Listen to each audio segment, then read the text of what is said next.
So thanks everybody for attending the conference and listening to the Great Boulder story. This is a pretty good story. You may have heard it before, but if not, welcome. So our project is in Meekatharra in Western Australia. It's a rapidly growing sidewell gold project. We've been working there for about 4 years, and we quickly identified 2/3 of a million ounces in resource. That was by the end of 2023.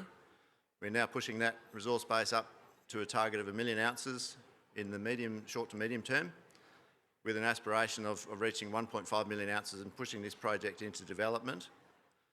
We've just last week announced a scoping study on the Ironbark deposit, which I'll talk about in a bit more detail, and that quite interestingly gives us an opportunity for early stage cash flow and pushing Ironbark into production as early as late next year. So I'll talk about that.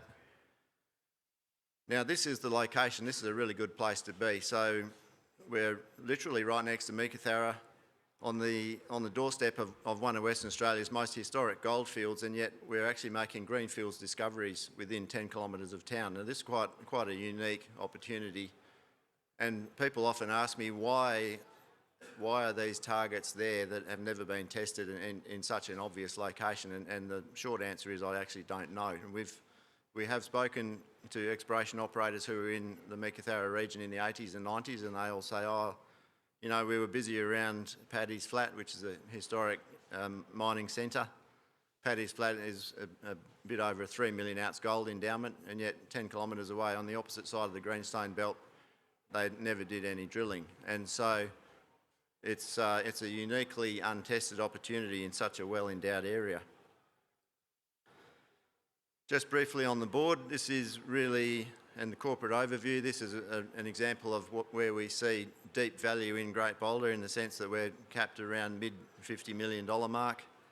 We've just done a big capital raise. We're sitting on about $15 million in cash post the second tranche of that raise, which will be voted on at an EGM early next month.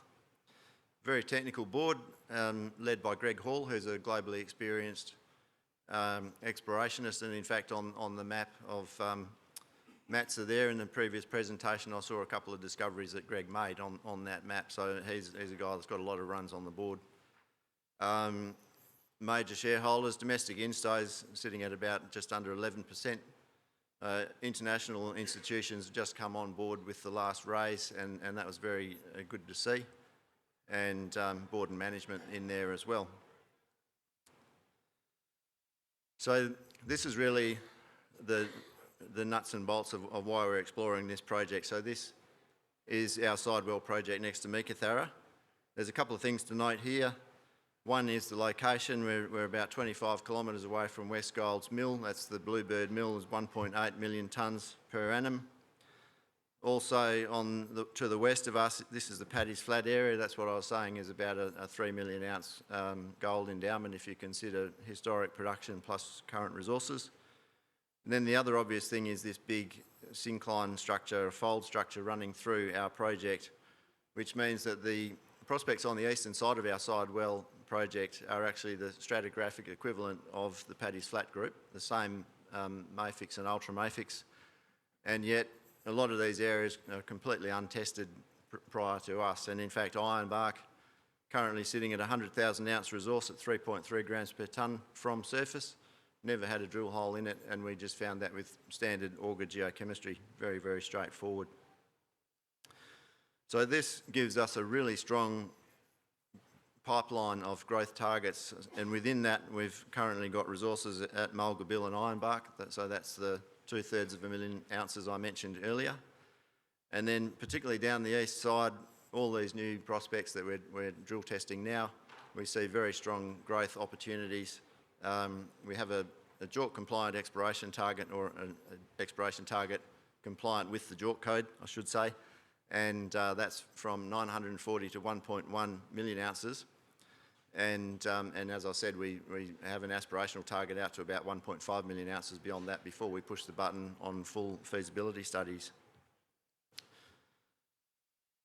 So now I'll show you a bit of the verify imagery. So firstly, this is the regional overview. Key thing here is where are we with regard to existing processing infrastructure. So this is Bluebird next door to us, 25 k's away. To the north, the Meeka Metals guys who are presenting later, they've been doing a great job and they've just turned this plant back on and produced their first gold bar from that a couple of weeks ago. Then to the south, this is the dark horse, I think, is Monument Mining, and they're a Toronto-listed company. Now that plant at Burnakura is currently on care and maintenance, so it's not an active facility.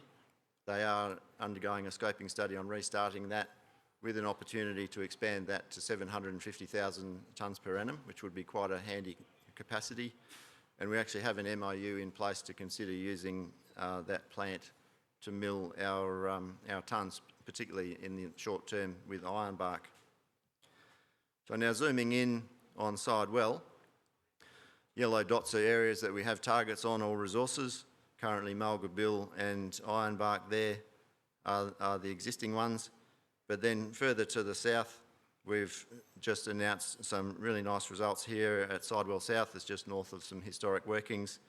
We have a small deposit there at Saltbush, which will go into resource shortly.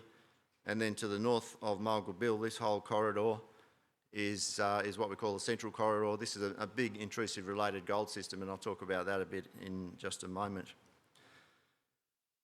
In fact, right now. So this is Mulga Bill. We've done a lot of drilling here. This was the prospect that first drew us into the project because we knew there were some high grades within it. We didn't really appreciate exactly how high, and by which I mean that I think in 2023 we had the highest grade gold intersection in the world for about 4 months, and that was a bit over 3,000 grams per tonne. You can see the scale of this thing. This is just an optimisation shell run at 2,500 Aussie dollars per ounce. It's about 1.1 kilometres long. You can see the lode system there in red, striking up to the north, and that was constrained by the drilling that we had at the time that we did that resource. We have since pushed that out considerably to the north into the Eagle Hawk deposit, and this is the resource as it currently stands. So you can see it's mining down to around, or pulling the pit down to around 200 metres just based on very broad optimisation assumptions.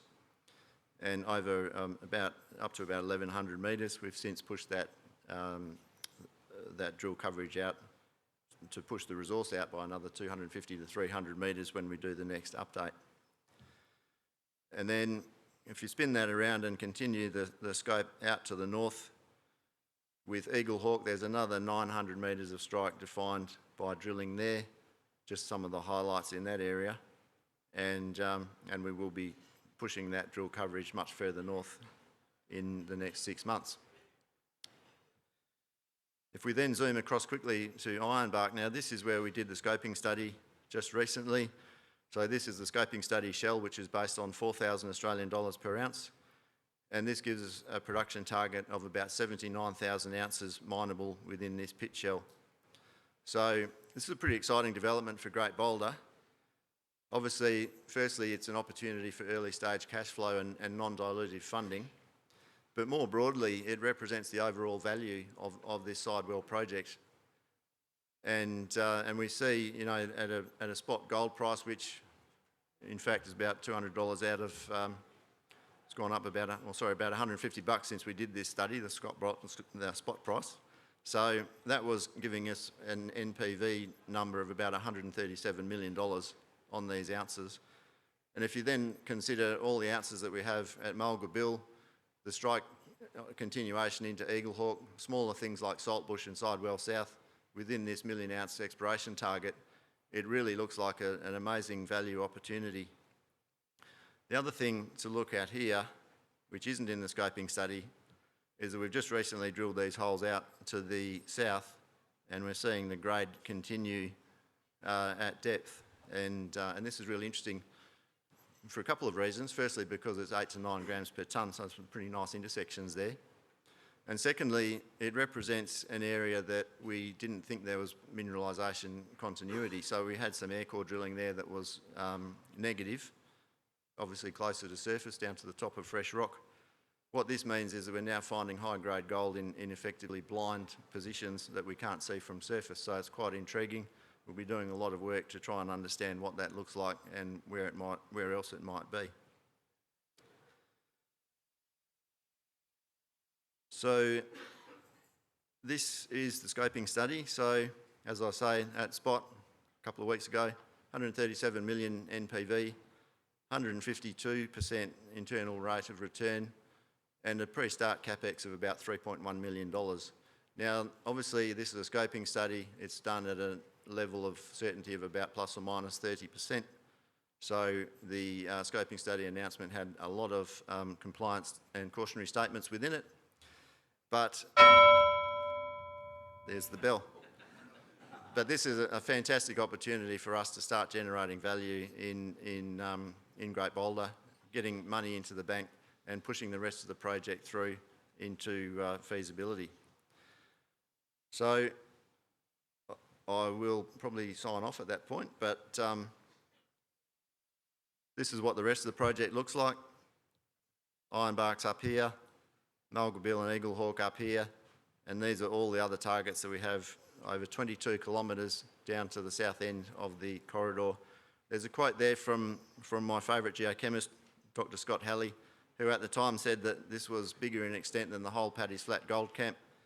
At that stage it was 14 k's long, target's now over 22 kilometres long, and we haven't tested half of them. So it's a very good growth story.